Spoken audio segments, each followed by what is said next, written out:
Hey, what's up, everybody? Welcome back to News Dose. And those Switch 2 rumors are starting to pick up once again, and I think we're starting to see a common theme with these leaks. It's starting to sound like the Switch successor will be a little bit different than some of their past consoles, and this opens up the door for a lot of new opportunities. This is legitimately very exciting stuff, so we're going to get into that today, and then also an often rumored Xbox game might not be on the way after all.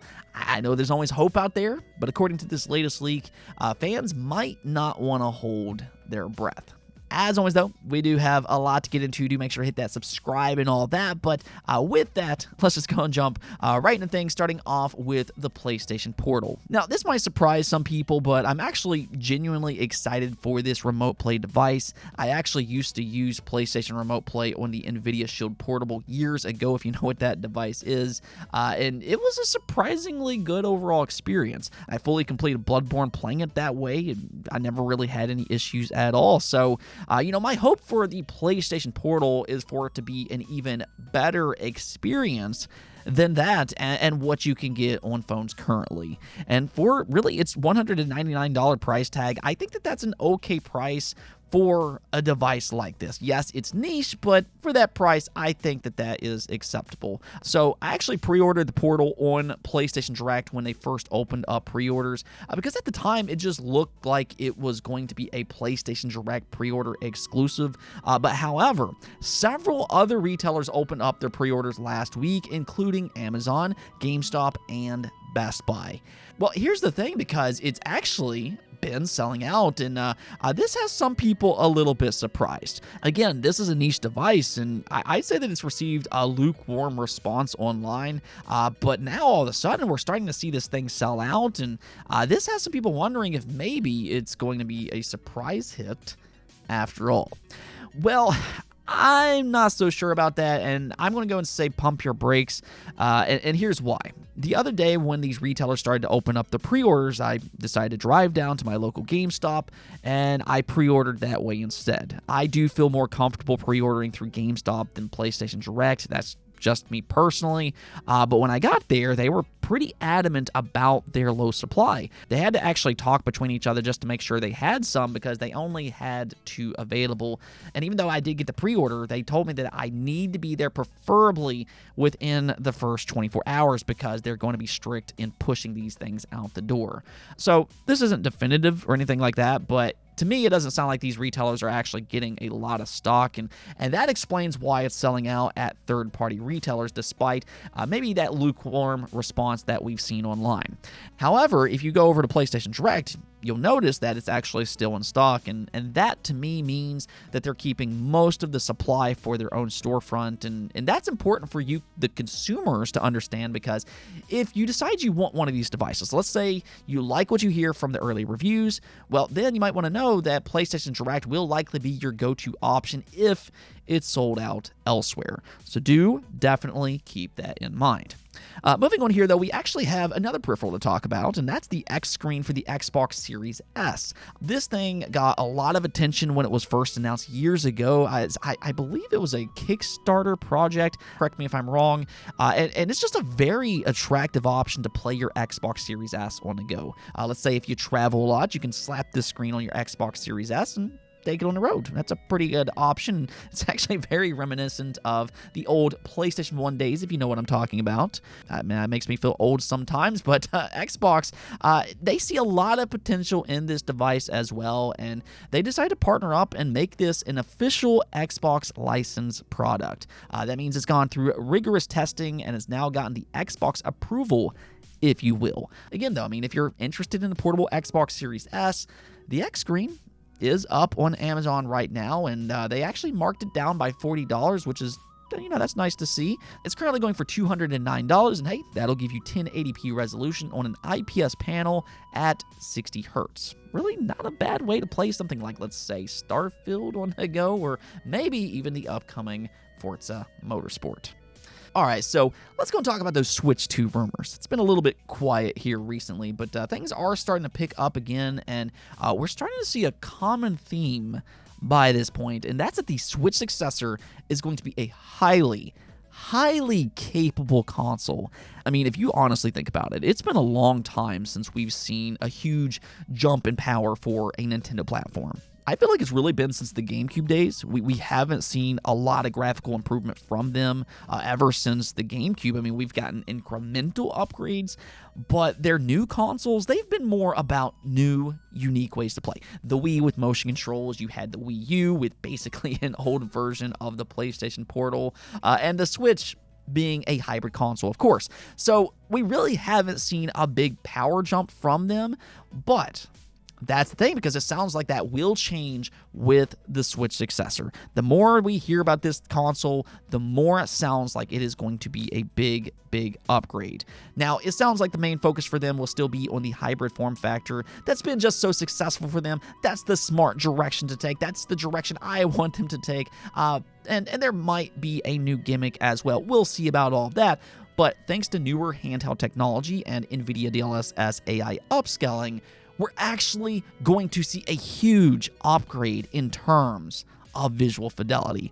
And I mean, if that is true, this opens it up for a lot of new opportunities. We're going to see a lot more completely multi-platform games with them being available in the Xbox Series, PlayStation 5, and the Switch successor. Next generation, you might be a little bit more enticed to buy those multi-platform games on the Nintendo Switch successor, and this apparently includes, check this out, Monster Hunter 6. Right now, there is a rumor going around that Capcom is planning to release the next mainline Monster Hunter game for the PlayStation 5, the Xbox Series, and yes, the Nintendo Switch successor. This is coming from the Universal Nintendo owner. Do take this with a grain of salt until proven true as usual. But I mean, that's actually huge news again if this is actually true. If you think about it, the current Switch, it can't even play Monster Hunter World. So the idea that the Switch successor is not only capable enough for a Monster Hunter World port, but also it's capable enough to play the next mainline title entirely, you know, that's pretty impressive for a Nintendo handheld device. And it also goes to tell you just how capable this new console of theirs actually is. And that right there is the thing, because this is not the first time that we've heard something like this. There's multiple rumors going around claiming that the Switch 2 is comparable to the PlayStation 5 in terms of visual fidelity. Now, do keep in mind that doesn't necessarily mean its specs will be similar. That's an unrealistic expectation for a handheld device, but because it has NVIDIA DLSS upscaling, their secret sauce, if you will, it can kind of make up the difference in terms of raw power. So just like the PlayStation 4 and the Xbox One, they can get a lot of modern day ports as well, but because Nintendo can take advantage of NVIDIA DLSS, I mean, there's even more possibilities here. I mean, like I said before, this is actually really exciting stuff. I think that we all kind of know Nintendo is a very special company that makes incredible, absolutely incredible first-party games. But I want to see what they can do with a huge upgrade in terms of visual fidelity. I mean, just for a moment, can you imagine the next Zelda game, the next Metroid, or let's say something like Xenoblade with PlayStation 5-esque visuals? Even PlayStation 4 visuals would be incredible, to be honest with you. But yeah, the Switch 2, it sounds pretty awesome so far if any of this holds up true. Now, we'll still have to wait and see about all that, but this isn't just good for their first-party games. It also means more third-party games will be fully multi-platform, though I will say this much. I also believe Nintendo needs to upgrade other aspects of their experience, and that includes their Nintendo accounts as well. Can we please add a trophy or an achievement equivalent for Nintendo accounts? I mean, let's finally make this happen. Let's completely Nintendo move into modern day times. That's all I'm asking here, but let's go. This console honestly sounds very, very exciting so far. Now, there is another Switch 2 rumor here, though, and this also heavily impacts Xbox because, well, Xbox fans have been keeping up with this roller coaster ride for years and years. Nintendo fans are just now kind of jumping on with the frustration of Square Enix and Sony's exclusive contracts. So basically, as we all kind of know, Sony and Square Enix signed an exclusive contract for Final Fantasy VII Remake years and years ago. At first, it appeared to be a one-year timed exclusive, but here we are in 2023, and Sony still has it locked down for the PlayStation brand. Well, I think fans there for a while kind of gave up on the idea of an Xbox port, or at least until the last couple months. Things have started to change a little bit here recently, and there was suddenly a reason to believe that it could maybe happen, and this is really for three different reasons. One is the new Xbox Square Enix relationship. Square Enix has a new CEO, and they're seemingly on board to develop more Xbox games, including Final Fantasy XIV.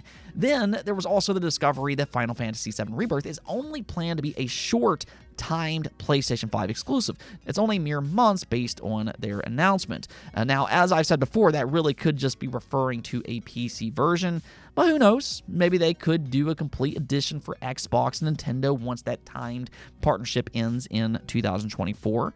We certainly can't rule that out based on the information that we have, and that's kind of the final part here. Nintendo. There was a big leak claiming that Square Enix has a working Final Fantasy VII Remake port running on the Nintendo Switch successor. So with all of that in mind, are they planning to bring these games to other platforms? Well, according to Nate Drake, that's not actually the case. Over on Family Boards, this is what he said. Final Fantasy VII Remake is not a current plan. Could it happen eventually? Sure. Is it an active plan at this moment? No. A Switch 2 release exists in the same way an Xbox release does. If Square Enix wants to do it, they can and will, but no such plan exists at the present. Now, honestly, when I read this, I did not like the wording at all, and the reason I say that is because he said, if Square wants to do it, they can and will. And I'm a little skeptical of that specifically. I think that if Square is allowed to do it, they absolutely will, and especially for Nintendo. Let's not forget that Nintendo is currently a lot more popular than PlayStation over in Japan. So if Square is allowed to do it, and that's the key word here, if they're allowed to port Final Fantasy VII Remake, unless they're allergic to money, it would make zero sense not to do a port. So I think the situation is still really the same as ever. It just kind of depends on Sony and Square Enix's contract, which, from what I've seen, I don't think that anybody really definitively knows what's exactly happening with that. When does that contract end? Is it permanent? Is it just temporary? Is it going to end next year, 3 months after Rebirth, based on that trailer? Or is that only referring to a PC version? So, there's a lot of questions with this, and there's also the possibility that maybe Sony instead just locked these games down for the entire trilogy's run. And if that's the case, then it might still be years away for Xbox and Nintendo. They might get a complete trilogy edition down the line when all's said and done, if that's the case. But I just don't know about this specific rumor here. It's exploding online, and that's kind of why we're talking about it today. But I do remain skeptical with how it's worded. So as always, I wouldn't go in expecting a port. I would never do that. Don't hold your breath. Just kind of let it play out. But I don't really think that this is definitive of what will or will not happen. Now, for one last quick update, though, the popular retro shooter Dusk is getting a free HD update. You can't be free, right? But especially in this case. Dusk is a great retro shooter inspired by games like Doom and Wolfenstein. A lot of people believe this is among the best new IP for this genre, if not the very best. So to see it get a free HD update, hey, that's only going to make this game better. Now, this update will be available this December, and they are planning to drop a trailer showcasing the differences closer to Halloween. The only thing about this, though, is that when reading their statement, it does kind of sound like this update will be exclusive to Steam and not available for consoles. This is what they said. The HD models, textures, weapons, etc. will all be available on the Steam Workshop as free downloads and not integrated into the base game until you install them. They said it's completely optional, so that does leave some questions, but we will find out more with that incoming trailer, and when we do, I, of course, will try to keep you posted. Let's go take a look at the poll of the day, though. We're asked you all, what new October 2023 game are you most excited about? And yeah, okay, so the results here are actually quite close. Forza Motorsport came out on top with 29% of the votes, with Spider-Man 2 closely following with 26%, then Alan Wake 2 at 18%, Mario Wonder with 15%, and then 11% for other. And there's just so many games releasing this October that yeah, it's not surprising to see a lot of votes for other here. I mean, you're talking about games like Assassin's Creed, Sonic is coming out this month, you have Lords of Fallen. I mean, there's just a lot of big games coming out this month. Broketober, I heard somebody call this Broketober. That makes a lot of sense, quite honestly.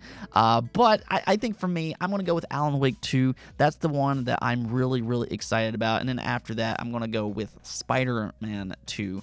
Even Mario Wonder, highly, highly excited about that game. I just think that this is going to be a phenomenal month. Probably one of the busiest months that I've seen in gaming for a very, very long time. And hopefully it'll kind of meet its potential. Hopefully all these games actually review well.